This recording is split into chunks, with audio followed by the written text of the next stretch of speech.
আমাৰ ধিং আৰক্ষীয়ে যোৱাকালি এটা অভিযান চলাই এজন সন্দেহযুক্ত বাংলাদেশী নাগৰিকক কৰায়ত্ব কৰে আৰু লগতে তিনিজন ব্যক্তি খাটোৱাল থানা আণ্ডাৰৰ তেওঁলোকে ইয়াতে গৰু বজাৰত গৰু কিনিবলৈ আহিছিলে।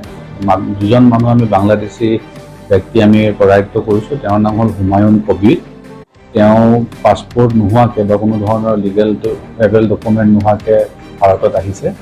তেখেতক আমি এতিয়া গ্ৰেপ্তাৰ কৰিছোঁ আৰু ন্যায়িক ব্যৱস্থা আমি ল'বলৈ প্ৰস্তুত হৈছোঁ। তেখেতৰ পৰা আমি এটা মোবাইল হেণ্ডছেট পাইছোঁ, লগতে দুখন বাংলাদেশী চিম।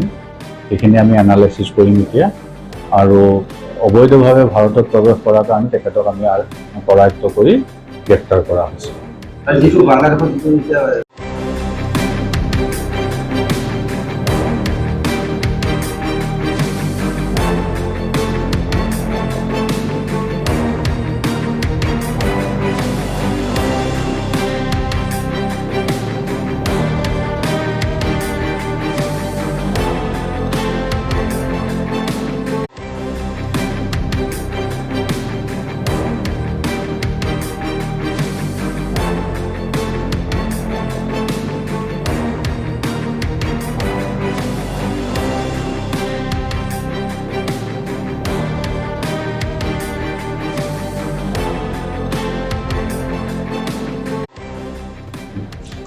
আমাৰ ধিং আৰক্ষীয়ে যোৱাকালি এটা অভিযান চলাই এজন সন্দেহযুক্ত বাংলাদেশী নাগৰিকক কৰায়ত্ব কৰে আৰু লগতে তিনিজন ব্যক্তি খাটোৱাল থানা আণ্ডাৰৰ তেওঁলোকে ইয়াতে গৰু বজাৰত গৰু কিনিবলৈ আহিছিলে।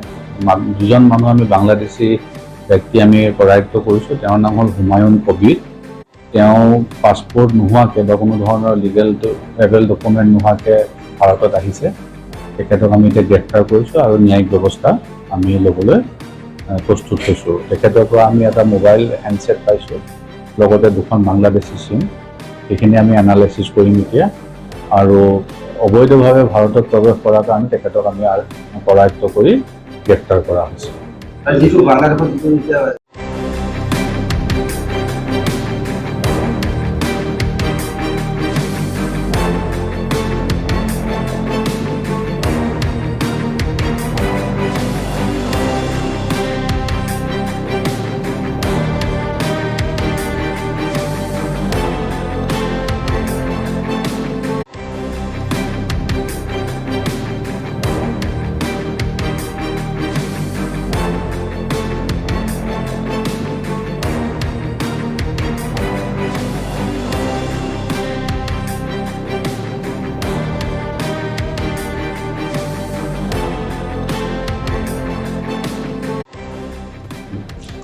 আমাৰ ধিং আৰক্ষীয়ে যোৱাকালি এটা অভিযান চলাই এজন সন্দেহযুক্ত বাংলাদেশী নাগৰিকক কৰায়ত্ব কৰে আৰু লগতে তিনিজন ব্যক্তি খাটোৱাল থানা আণ্ডাৰৰ তেওঁলোকে ইয়াতে গৰু বজাৰত গৰু কিনিবলৈ আহিছিলে।